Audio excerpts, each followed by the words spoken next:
muscle up and ground overhead workout. We're just working a straight muscle up. So just not doing the forward roll or the backward roll, just working on cleaning up strict muscle up. So you just want to work on whatever it is that you're kind of missing in it, if it's the turnover, if it's a lockout at the top, if it's a lockout at the bottom, and improve that. If it's a false grip, trying to really work at wherever that position challenges it the most. So a good place to start is just having the feet on the ground in that dip position, and then from there you can do the lift off. So you want to be strong there in that position. You want to be strong here, below, and then you want to be able to get that turn out there. And that's quite hard. And then being able to come up, and then also, same as in the dip, get that turn up at the top. Because you're training the dip on the other days, it's not so important to do all the reps with the full lockout because you're doing that anyway, but you know it's not that hard compared to the turnover, so you may as well just do it anyway.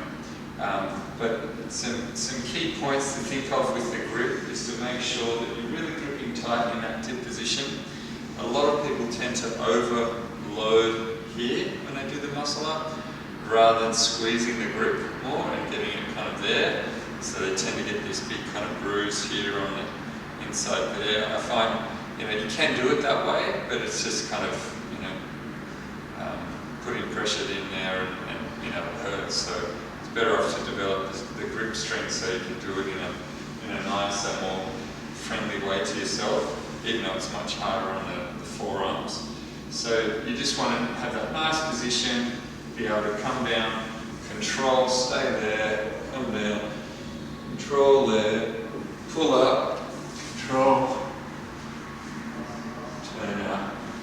You can throw the backward rolls, forward rolls in there as well if you've got those down, but obviously they're quite heavy, and then if you're doing volume on the muscle up as well, so you might be going up to 5 reps even, then you kind of get fatigued more doing all the different variations. But it is good, kind of if you've developed those to keep them in there, but you'll find with all the other movements that we're doing in the week, all the gymnastic strength type movements, acro workout, you're not really going to lose any ability by not doing it for a month or whatever, but by all means throw it in there, but you're just trying to condition that muscle up to make it stronger. You can add some load to it as well if you like, doing weighted ones if you've got that base strength, and that's going to help you get even stronger in those positions. So it's up to you. There's always a way to make it harder. Then for the single arm clean and press or clean and jerk, if you've got dumbbells or a kettlebell, use those and just taking the weight in between, bring it up onto the shoulder. You can either push press or push jerk with a squat or split jerk, like that. They're quite nice.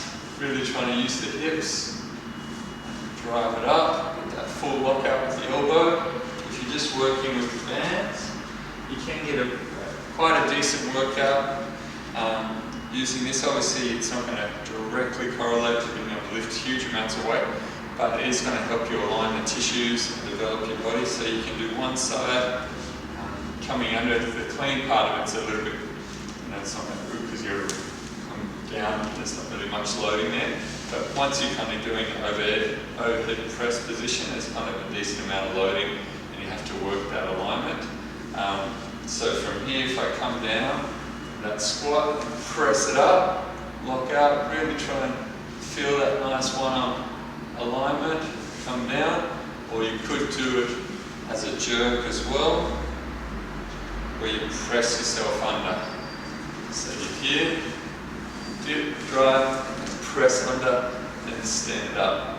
And it's actually quite good because it teaches you that pushing yourself under the weight makes it a lot easier to get it overhead using your legs.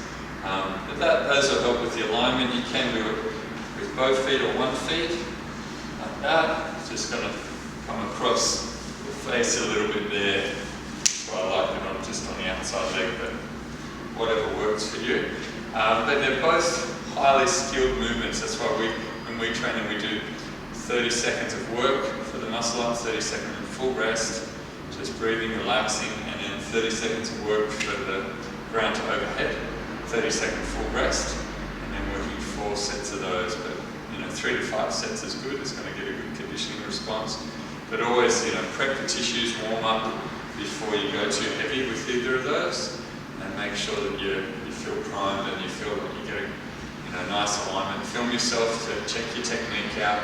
Film yourself to be coached by me. Send it through to me so that way I can give you some feedback on what you can work on, what you can do to get stronger in the weaker spots, or if it's mobility or whatever it is that you need to improve those movements. Thanks, guys.